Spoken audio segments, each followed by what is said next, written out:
Bonjour chers frères et sœurs, je vous salue. Vous qui aimez Dieu de tout votre cœur, de toute votre force et qui aimez Jésus-Christ, sa parole éternelle. Je salue les dévots de la Vierge Marie.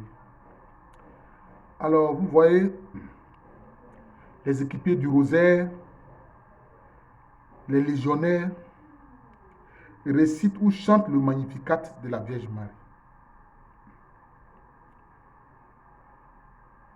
Les paroles de la Vierge Marie dans le Magnificat semblent évidentes, comme si ce sont des paroles évidentes.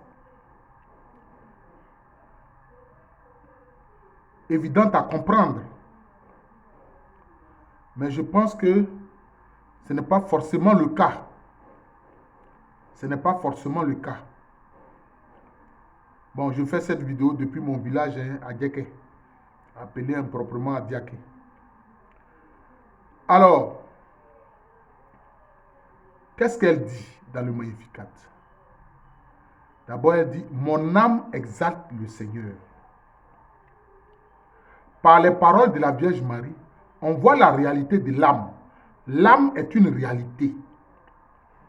Et Jésus-Christ, sa mission est de sauver les âmes. Il a sauvé les âmes. Ceux qui lui appartiennent, il a sauvé leur âme. Et ceux qui lui appartiendront, il va sauver leur âme. Il va sauver leurs âmes, parce que chacun a une âme. Donc elle dit quoi? Mon âme exalte le Seigneur. L'âme, c'est l'élément intérieur qui est en nous. L'âme est une étincelle de la lumière divine en nous. Voilà. C'est comme c'est un condensé de la lumière de Dieu en l'être humain. C'est ça l'âme. C'est ça l'âme. C'est ce que Jésus est venu sauver. Mais elle dit quoi? Elle dit, mon âme exalte le Seigneur. Quand on dit exalter quelque chose, c'est quoi? C'est-à-dire que c'est dégager la chose. C'est faire en sorte que la chose apparaisse et se répande tout autour. Comme on dit, bon, par exemple, c'est une personne exalte un parfum. Par exemple, on dit exalter un parfum. Voilà. C'est comme s'il y a un parfum qui se dégage de notre corps, de notre personne. Mais qu'est-ce qu'elle dit, la Vierge Marie? Écoutez bien. Elle dit, mon âme exalte le Seigneur. Cela veut dire que son âme là, le Seigneur, à partir de son âme, se répand tout autour. C'est pour ça que je vous ai dit, frère, le Magnificat là, les paroles du Magnificat là, ne sont pas évidentes à comprendre.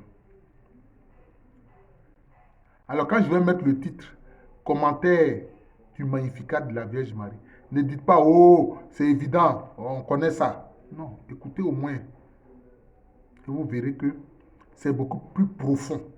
C'est même très profond. Elle dit, son âme exalte le Seigneur, c'est-à-dire, Dieu, de son être, se répand tout autour d'elle. Vous voyez, c'est ça, mon âme exalte le Seigneur. Ensuite, qu'est-ce qu'elle dit? Exulte mon esprit en Dieu mon sauveur. Donc cela veut dire quoi? On a vu la réalité de l'âme, maintenant on voit la réalité de l'esprit. En fait, l'esprit, c'est la conscience qui est à l'intérieur de l'âme. L'esprit là, c'est la conscience qui est à l'intérieur de l'âme. C'est ça l'esprit. Maintenant, elle dit, exulte mon esprit en Dieu mon sauveur. Exulter de quoi? Exulter de joie. Quand on exulte, c'est-à-dire que on se réjouit. On danse même. On est content. Donc, elle dit son esprit est content.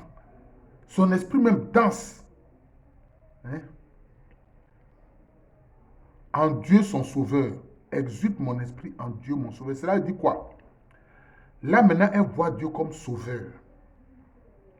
Parce que, sachez une chose, il y a beaucoup de religions qui ne voient Dieu que comme créateur. Simplement comme le créateur. C'est tout. Mais la Vierge Marie déjà attire notre attention dans le Magnificat comme Dieu sauveur, comme Dieu qui vient sauver. Or, Le sauveur était encore où? Le sauveur était encore dans son ventre, dans son sein. Parce que Jésus n'était pas encore né. Le Magnificat s'est fait quand elle allait rendre visite à sa sœur Élisabeth, qui elle-même attendait un enfant depuis 6 mois. Tu vois, donc elle parle de Dieu, son sauveur. C'est-à-dire que déjà, elle parle du Christ qui n'était pas encore né, mais qui était déjà incarné dans son sein. Oui. Exulte mon esprit en Dieu, mon sauveur. Oui. Bon, les Juifs, ils ont parlé de Dieu comme Dieu qui les a libérés, disent-ils, de l'esclavage. Bon, en Afrique, il n'y avait pas d'esclavage. Il peut y avoir la captivité, mais il n'y avait pas d'esclavage. Parce qu'un esclave perd sa dignité humaine. Bon, en Égypte, ils n'ont pas perdu leur dignité humaine, non. C'était considéré comme des êtres humains normaux. C'est pour ça qu'ils sont sortis de là-bas avec beaucoup de richesses, de l'or jusqu'à ils ont fait le veau d'or. Vous voyez? Donc, elle parle de Dieu comme sauveur. Déjà, alors que Jésus n'a pas encore accompli son œuvre salvatrice sur la croix. Mais la Vierge dit déjà, exulte mon esprit en Dieu mon sauveur. Vous voyez, chers frères, déjà elle parlait du sauveur. Parce qu'elle était informée, elle savait que son fils Jésus-Christ est le sauveur qui vient pour sauver les âmes humaines. Maintenant, qu'est-ce qu'elle dit? Il s'est penché sur son humble servante. Désormais, tous les âges me diront bienheureuse. Il s'est penché sur son humble servante. Se pencher vers quelqu'un, c'est quoi? C'est se préoccuper de la personne. C'est se préoccuper des besoins de la personne et y veiller. Vous voyez? C'est ça, se pencher. En général, quand quelqu'un est malade, le médecin vient, il se penche vers lui. Hein? Il ausculte, etc. Elle vivait humblement. Elle est remplie d'humilité. Mais souvent, quand on est humble, on est humilié par les autres. Donc, sans doute, la Vierge Marie, dans sa vie quotidienne, était humiliée par les gens. Elle était humiliée par les gens. Dans son humilité, elle était humiliée par les gens. Sans doute, les gens la rabaissaient. Maintenant, qu'est-ce qu'elle dit? Elle dit, il s'est penché sur son homme servante. C'est-à-dire, Dieu s'est penché sur son homme servante qu'elle est. Si Dieu s'est penché vers elle, c'est pour faire quoi? C'est pour l'élever. D'ailleurs, plus loin, elle dit, il élève les humbles. Dieu s'est penché sur elle et Dieu l'a élevée. Et cette élévation-là, on le voit dans l'Annonciation. Quand l'archange Gabriel vient lui dire, tu es bénie entre toutes les femmes. La Vierge Marie est bénie entre toutes les femmes. Vous voyez? Donc, alors, il vient l'élever désormais aux yeux de toute la communauté humaine. Aux yeux de tous les êtres humains, la Vierge Marie a été élevée. Parce qu'elle était humble. C'est pour ça que Dieu s'est penché sur elle. Pour la sortir de l'humiliation. Et qu'est-ce qu'elle dit? Désormais, tous les âges me diront bienheureuse. Tous les âges, c'est-à-dire quoi?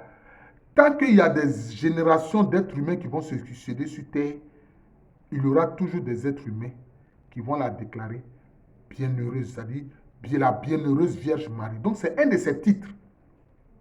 Elle est la bienheureuse Vierge Marie.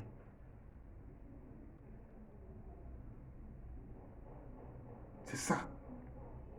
Elle est la bienheureuse Vierge Marie. J'espère, frère, j'espère, ma soeur, que tu fais partie de ceux qui déclarent que la Vierge Marie est bienheureuse. Et qu'est-ce qu'elle dit encore? Elle dit, le puissant fit pour moi des merveilles. Quand elle dit le puissant fit pour moi des merveilles, elle fait allusion à quoi? Elle fait allusion à la puissance du Saint-Esprit. Elle fait allusion à la puissance du Saint-Esprit. La manifestation de la puissance de Dieu, c'est par le Saint-Esprit. Voyez. Ces merveilles-là, c'est quoi? C'est le fait que le Saint-Esprit a fait quoi? Le Saint-Esprit est venu sur la Vierge Marie. Le Saint-Esprit est venu sur la Vierge Marie. Et le Très-Haut l'a pris sous son ombre. C'est-à-dire le Père Céleste l'a pris sous son ombre. Et puis maintenant, Jésus-Christ maintenant s'est incarné dans son sein. C'est pour ça qu'elle dit, le puissant fit pour moi des merveilles. Les merveilles là, c'est ça. C'est-à-dire que le Dieu unique en trois personnes là, ces trois personnes divines là sont venues accomplir chacun leur œuvre, enfin, leur œuvre en la Vierge Marie. C'est ça. Le Saint-Esprit est venu sur elle. Le Très-Haut, c'est-à-dire le Père Céleste, l'a pris sous son ombre. Et maintenant, Jésus-Christ, la parole éternelle de Dieu, s'est incarnée en elle. Et c'est ce que l'archange Gabriel lui avait dit. C'est pour ça qu'elle dit maintenant, le puissant fit pour moi des merveilles. Saint est son nom. Saint est son nom. Maintenant, elle parle de la sainteté du nom de Dieu. La sainteté du nom de Dieu. Elle est les Juive. Elle sait que on ne prononce pas le nom de Dieu. Le nom de Dieu, c'est Yahvé. Les Juifs ne prononçaient pas. Et jusqu'à aujourd'hui, les Juifs ne prononcent pas le nom de Dieu. Soit ils disent Seigneur, soit c'est-à-dire Seigneur, c'est-à-dire Adonai, ou bien ils disent le nom. Hachem, le nom. Saint est son nom. La sainteté, c'est quoi?